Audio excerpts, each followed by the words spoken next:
사람들은 현재를 데이터 시대라고 통칭합니다. 이는 의미 있는 정보를 가진 모든 값을 의미하는 데이터가 우리 주변 환경의 실체들의 속성을 숫자, 문자, 기호 등으로 표현하고 있으며, 이러한 데이터를 기반으로 인공지능, 사물 인터넷과 같은 우리 일상에 영향을 미치는 혁신 기술들이 개발되고 존재한다는 사실을 각 국가들뿐만 아니라 기업 및 개인들도 인식하였기 때문입니다. 이렇듯 현재 모든 주체들에게 주목받고 있는 데이터는 특히 두 가지 이유에서 주목받고 있습니다. 앞에서도 언급하였듯이 데이터가 사회혁신의 수단으로 작용하고 있으며, 또한 그 자체로서 경제적 가치인 돈으로 환산될 수 있기 때문입니다. 그리고 우리나라에서 이러한 데이터에 대한 주목은 민주화, 산업화, 정보화, 전자정부로 이어지는 다음과 같은 우리나라의 발전 과정들에 기반하고 있습니다. 한국의 발전 과정과 데이터로의 흐름에 대해서 살펴보겠습니다. 우선 민주화 과정을 통해 한국 국민들은 주권자로서 자신의 권리를 행사할 수 있음을 인식하게 되었습니다. 또한 국민들은 사회의 구성원 모두가 옳다고 판단하는 가치, 즉 평등, 공정, 분배와 같은 사회적 가치들을 국가가 제대로 실행하지 않으면 국가를 적극적으로 통제할 수 있는 힘을 가질 수 있다는 것도 인식하게 되었습니다. 그리고 이러한 국민들의 힘을 제대로 활용하기 위해서 국민은 국가의 활동에 대한 정보, 즉 데이터를 필요로 하게 되었습니다. 이와 같이 국민들에게 정보에 대한 접근권을 보장하기 위해 1980년대부터 한국은 정부 주도로 정보화 정책을 추진해 왔습니다. 1996년 정보화 촉진 기본계획부터 시작된 한국의 정보화 정책은 2000년대에 들어서 전자정부의 구현으로 이어져 왔으며, 2010년 이후부터는 데이터를 기반으로 한 지능형 정부, 디지털 정부의 구축을 목표로 지속되고 있습니다. 이러한 정보화 정책 및 전자정부 추진 과정은 동시에 산업화 과정과도 맞물려 있습니다. 민주화 이후로 우리나라는 국가 주도 산업 통제에서 벗어나 시장 경제의 성장과 함께 전차, 컴퓨터 등 IT의 발전이 이루어졌습니다. 이러한 정보기술의 발전은 이후 데이터를 기반으로 하는 전 세계적인 제4차 산업혁명의 흐름과 맞물려서 디지털 경제라는 새로운 경제 패러다임을 불러일으켰습니다. 이처럼 한국의 민주화, 정보화, 전자정부로 이어지는 과정들은 데이터가 사회혁신의 수단으로 작용될 수 있도록 하는 과정을, 그리고 산업화 과정은 데이터가 시장경제 내에서 재화로 환산되도록 하는 과정을 보여줍니다. 데이터는 이러한 과정을 통해 2010년대부터 한국 국가정책에서 중요한 위치를 점하게 되었습니다. 이로 인해 국가정책의 결정이나 각종 행정작용을 위해 경제, 지리, 조세, 치안, 교통 등 국민생활 전반에 대하여 수집해온 공공데이터는 가치를 따질 수 없는 자원으로 판단되고 있으며, 이를 적극적으로 활용하려는 각종 정책들이 존재합니다. 이제부터는 한국에서 공공데이터에 대해 어떠한 정책을 펼쳤는지를 살펴보며 공공데이터가 사회에 어떠한 혁신과 경제적 가치를 가져다 주었는지를 살펴보겠습니다. 흔히 공공데이터의 활용과 관련된 정책이라고 한다면 공공데이터법의 제정과 그에 따른 각 기관들의 공공데이터 개방을 먼저 생각하실 수 있습니다. 하지만 한국의 공공데이터의 공개와 활용은 공공데이터법이 제정된 2013년 이전부터 이미 존재하고 있었습니다.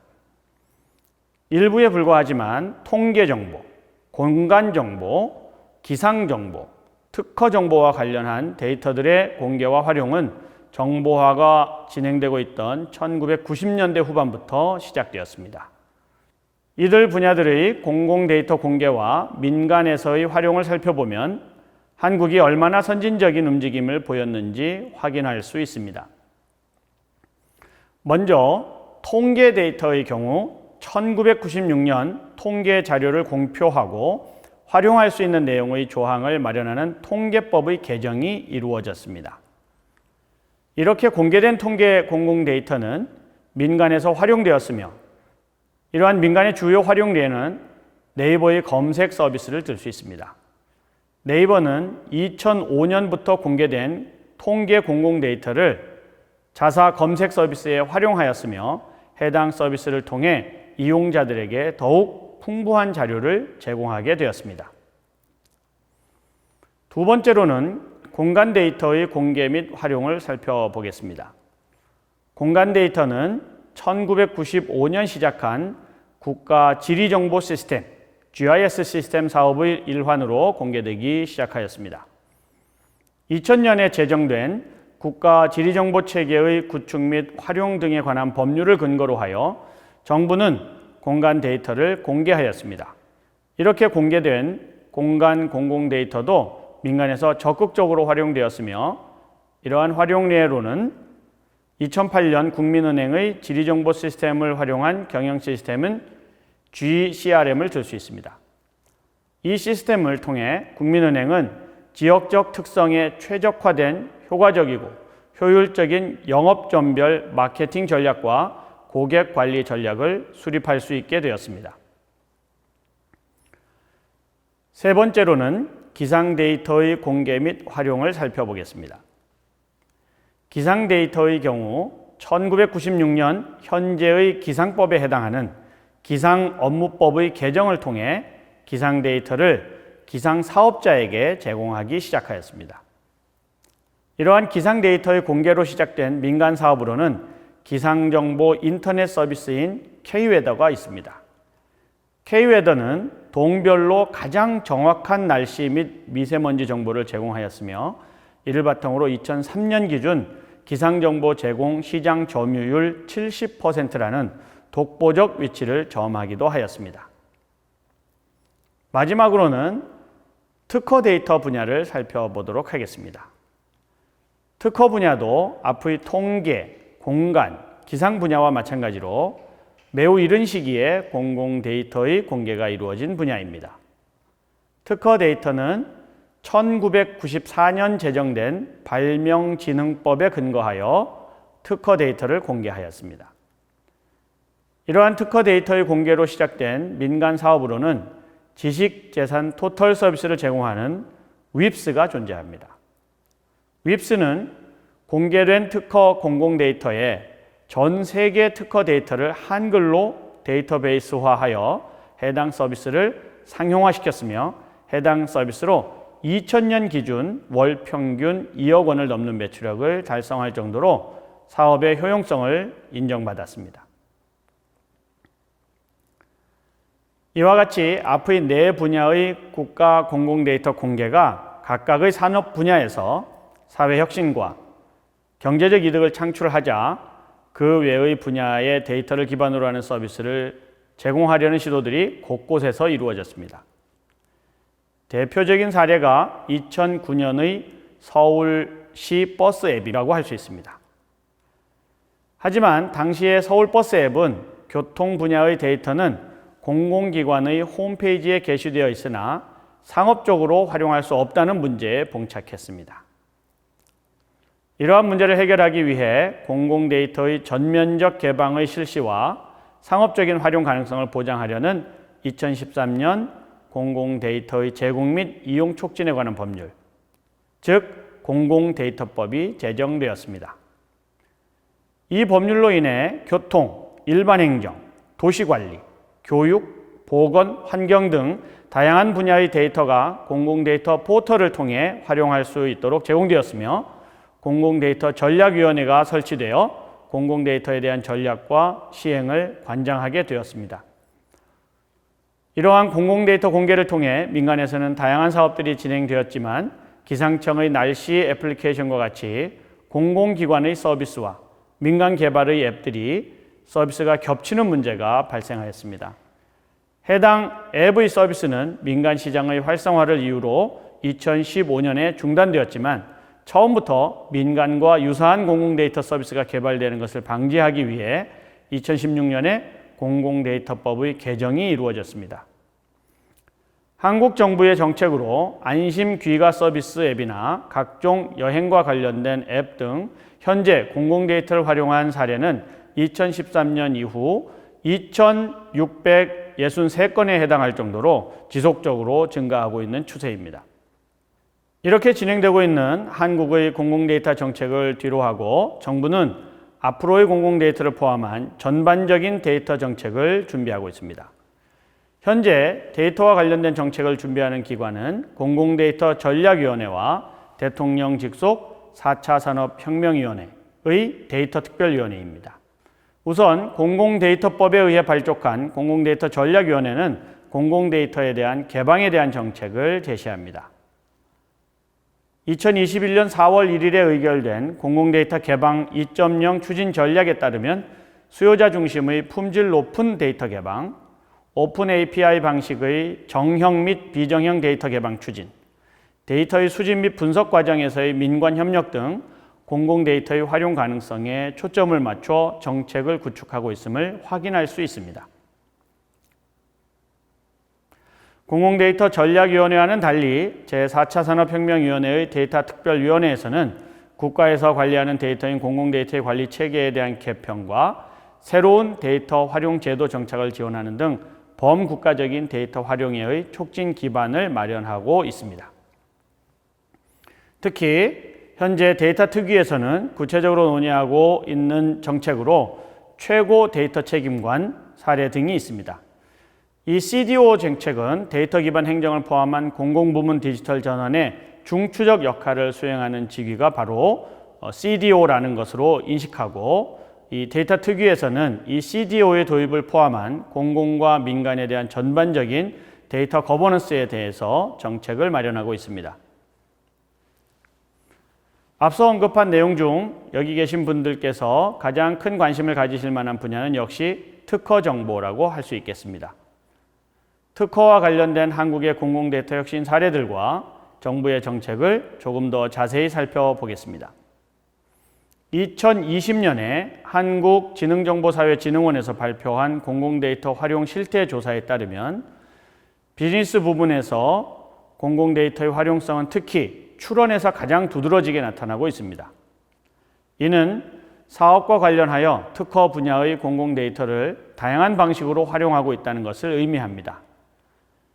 이러한 방식에는 특허 데이터를 그 자체로 사업의 기반으로 활용하는 방식과 IP R&D, 즉 지식재산 R&D를 사용하여서 사업의 효율성을 극대화하는 방식으로 나누어 볼 수 있습니다. 우선 특허 데이터를 그 자체로 사업의 기반으로 활용하는 방식에서 가장 성공한 사례로는 앞서 언급한 윕스가 존재합니다. 현재 윕스는 특허 정보에 대한 검색 서비스의 제공을 넘어 해당 분야의 동향이나 경쟁사, 권리, 지역별 데이터 등에 대한 모든 정보를 복합적으로 분석하여 기업에 대한 전략을 제시하는 특허 분석 및 컨설팅 서비스까지 제공하고 있습니다. 이는 기존에 개방된 특허 데이터뿐만 아니라 공공데이터법으로 개방된 타 분야의 데이터까지 모두 활용하고 있기 때문에 가능한 서비스라고 할 수 있습니다. 또한 지식재산 연구개발을 통해서 사업의 효율성을 극대화하는 방식의 대표적인 사례로는 와이즈넛을 들 수 있습니다.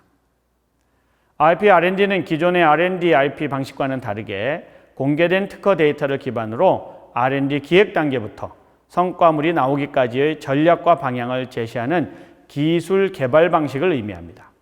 해당 전략은 효율적인 기술 개발과 적극적인 지적재산권의 행사, 그리고 효과적인 지적재산권에 대한 방어를 가능하게 하여 현재 적극적으로 추천되는 방식입니다. 와이즈넛은 이러한 IP R&D를 적극적으로 활용한 인공지능 기반 빅데이터 분석, 수집, 검색 분야 지능정보 소프트웨어 전문 기업입니다.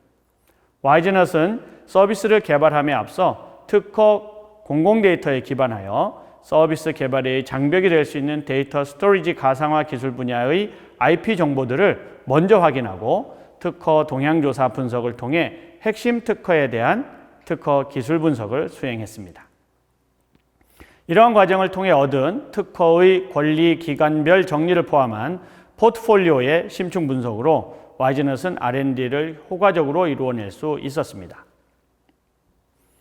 이와 같이 성공적인 특허 분야 공공데이터 혁신 사례를 바탕으로 대한민국 정부는 단순히 특허 공공데이터를 활용하는 것을 넘어서 타 분야 데이터와의 복합적인 융합을 통해 윕스나 와이즈넛과 같은 효과적이고 효율적인 혁신 사례를 만들어가고자 노력하고 있습니다. 한국 정부는 특히 IP R&D 방식의 선택이 더욱 증가할 수 있도록 적극적인 정책을 펴고 있습니다. 이를 위해 현재 특허청에서는 특허정보 활용 서비스와 공공데이터 포탈을 통한 산업재산권 분야의 국가 중점 데이터 공개를 진행하고 있습니다. 또한 한국특허전략개발원 산하의 빅데이터 센터는 국내 특허정보뿐만 아니라 주요국의 특허 데이터를 자체적으로 구축하여 민관 사용자들이 이용할 수 있는 다양한 특허 빅데이터 기반의 기술 트렌드 분석 서비스를 제공하고 있습니다. 해외에서도 다양한 분야에 대한 공공데이터 개방 정책이 진행되고 있습니다. 앞에서 보신 바와 마찬가지로 여러분들께서 가장 궁금해하실 특허와 관련한 해외 공공데이터 개방 정책에 대해서 간단히 살펴보겠습니다. 가장 먼저 살펴볼 국가는 호주입니다. 호주 특허청은 2014년부터 특허권, 상표, 디자인, 식물 신품종 육성자 권리에 대해 공개하고 있습니다. 호주의 특허 공공데이터는 호주 공공데이터 개방 포털에서 공개되고 있고 CSV 형태로 제공이 되고 있습니다. 호주뿐만 아니라 국제 특허 데이터까지 포괄하고 있습니다. 또한 호주 특허청 산하의 특허 분석 허브는 특허 데이터에 기반한 인사이트를 제공하며 각 산업별 맞춤형 분석 보고서를 제공하고 있습니다. 다음으로 살펴볼 국가는 영국입니다. 영국 지식재산청은 단일 IPO 전환 전망, 일명 원 IPO를 올해 4월에 발표하였습니다. 원 IPO는 지식재산권 데이터 제공 인프라를 전면적으로 디지털화하고 특허, 상표, 디자인 데이터를 제공하는 시스템의 통합을 목표로 합니다. 영국의 정책은 올해부터 데이터 단일 통합 시스템을 구축하여 단계적으로 특허 데이터, 상표 및 디자인 데이터를 제공하고 해당 시스템을 정착 및 개선하는 과정으로 이루어지고 있습니다. 호주 및 영국의 특허 분야 공공데이터 개방은 한국의 정책과 비교해 볼 때 다음의 특성이 있습니다. 우선 특허 분야 데이터를 분석하고 이를 산업진흥에 활용하기 위해 데이터를 활용하는 목표는 세 국가에서 모두 공통적으로 드러나고 있는 점입니다. 다만 그 실행 방식에서 영국의 경우 민간의 분석 도구를 제공하는 방식을 채택하여 국가가 해당 데이터의 분석 결과를 직접 제공하지 않는다는 차이가 존재할 뿐입니다. 그에 비해 각 국가별로 개방하는 공공데이터의 종류에는 명확한 차이가 존재합니다. 기본적으로 특허와 상표, 디자인에 대한 데이터는 모든 국가에서 개방하고 있지만 한국의 경우 인공지능 특허 데이터나 전통 지식 데이터를 추가적으로 제공하고 있습니다. 호주의 경우에는 식물 신품종 육성 권리 데이터가 추가 공개 데이터에 포함됩니다. 이는 국가별 중점 육성 산업에 기인한 차이로 볼 수 있고 또 특허에 관한 그 나라의 전통과 특성이 반영되어 있는 것으로 볼 수 있습니다. 데이터의 공유 방식도 국가별로 차이가 존재합니다. 호주는 CSV 형태로 파일을 제공하고 영국은 아직 공유 방식이 정해져 있지 않고 2022년부터 이를 정비할 예정에 있습니다. 한국은 오픈 API 방식으로 데이터를 공유하고 있습니다. 공공 데이터를 실시간으로 분석하여 각 국가의 산업을 진흥하는 데 활용하기 위해서는 머신 리더블한 방식, 즉 기계 판독이 가능한 방식으로 데이터가 제공되어야 됩니다. 이러한 점에서 볼 때 한국의 방식은 아직 그 방식이 결정되지 않은 영국이나 CSV 파일로 제공되는 호주에 비해서 조금 더 앞선 것으로 판단할 수 있습니다. 이렇게 하기 위해서 한국 정부는 제도적, 정책적 노력을 더욱 강화하였고 또 민간 사업자, 이해관계자들과도 지속적으로 협의해 나가고 있습니다. 이러한 정책을 통해서 한국은 한국에 맞는 산업 육성을 위해서 더 넓은 특허 데이터셋을 제공하고 있고 더 활용하기 좋은 방법으로 데이터를 제공하고 있다는 점에서도 진일보한 점을 발견할 수 있습니다. 이처럼 선진적인 움직임으로 발전해온 한국의 공공데이터 정책이 현재에 머무르지 않고 선도적인 모습을 보이기 위해서는 몇 가지 보완할 점도 있습니다. 우선 공공데이터를 포함한 전반적인 데이터를 관리하고 관련 정책을 만드는 데이터 거버넌스를 구축할 필요가 있습니다. 현재까지의 공공데이터 정책은 데이터의 개방에 초점이 맞춰졌다면 앞으로의 공공데이터 정책은 사회혁신을 효과적으로 활용할 수 있도록 데이터의 관리와 관련된 국가 전체적인 수준의 정책 구축이 필요합니다. 그리고 이를 위해서는 공공데이터라는 한정된 범위가 아니라 활용할 수 있는 모든 데이터가 공공과 민간을 망라해서 나타나야 되고 기술적으로도 체계적으로 활용될 수 있어야 됩니다. 이 모든 문제가 이루어지려면 데이터의 생산, 수집, 활용, 그리고 폐기에 이르기까지 라이프 사이클에 따르는 국가 정책이 모든 분야에서 체계적으로 수립되어야 합니다. 이런 일을 하도록 하기 위해서 데이터 정책 총괄, 기획, 조정 기능을 데이터 거버넌스 관점에서 재구축할 필요가 있습니다. 문재인 정부는 이미 제4차 산업혁명위원회의 데이터 특별위원회를 만들어서 이러한 거버넌스 재구축 작업에 돌입하였습니다. 그리고 각 행정기관마다 최고 데이터 책임관, 즉 Chief Data Officer를 도입하고 있습니다. 하지만 아직까지는 제대로 일할 수 있는 환경에 역량과 조직을 갖추지는 못하고 있습니다. 앞으로 이 CDO 정책이 잘 자리 잡히고 국가 전체의 데이터 총괄 책임관인 국가 CDO가 누군지가 결정이 된다면 향후에는 더욱더 데이터 혁신 또 디지털 혁신을 주도하는 국가가 될 것으로 기대됩니다. 이제 이러한 데이터 책임관 제도 정책을 시작으로 해서 기존의 데이터 공개 및 관리 프로세스를 혁신하는 등의 움직임이 필요합니다. 더 나아가서 데이터 관련 인력을 확충하고 이를 위한 인재를 양성하는 것도 정책의 중요 순위입니다. 데이터에 대한 정책을 전담하고 관리하는 데이터 거버넌스의 구축은 필연적으로 해당 프로세스를 담당할 수 있는 전문성을 가진 인력을 요구합니다. 따라서 데이터에 대한 전문성을 확보하고 있는 인력들을 국가가 채용하여 적재적소에 배치하고 또한 이러한 직위에 필요로 하는 기술 지식과 사회 인문학적 지식을 두루 갖춘 융합형 인재들을 양성하는 것이 필요합니다. 이렇게 데이터를 활용할 수 있도록 하기 위해서는 기반 기술인 빅데이터와 인공지능 기술에 대한 연구 개발도 적극적으로 지원할 필요가 있습니다. 기반 기술의 획득을 통해서 데이터를 기반으로 하는 사회 혁신이 촉진되기 때문입니다. 동일한 맥락에서 데이터 보안이나 개인정보 통제권의 확보, 데이터에 대한 독점 방지 등 각종 데이터에 대한 제도를 연구하고 문제점을 해결해 나가는 방식도 정책의 중요한 부분이라고 할 수 있습니다. 그리고 앞으로는 이해관계자들이 스스로 자생적으로 움직이는 데이터 생태계를 확보할 수 있도록 도와주어야 됩니다. 마지막으로 앞에서 언급한 데이터와 관련된 모든 정책과 움직임들을 아우를 수 있는 단기 목표부터 중장기 목표를 모두 포함한 국가 데이터 전략과 로드맵이 반드시 필요합니다. 국가 전략과 로드맵은 데이터 이해관계자인 정부와 시장 그리고 국민이 다 함께 참여해서 만들어야 됩니다.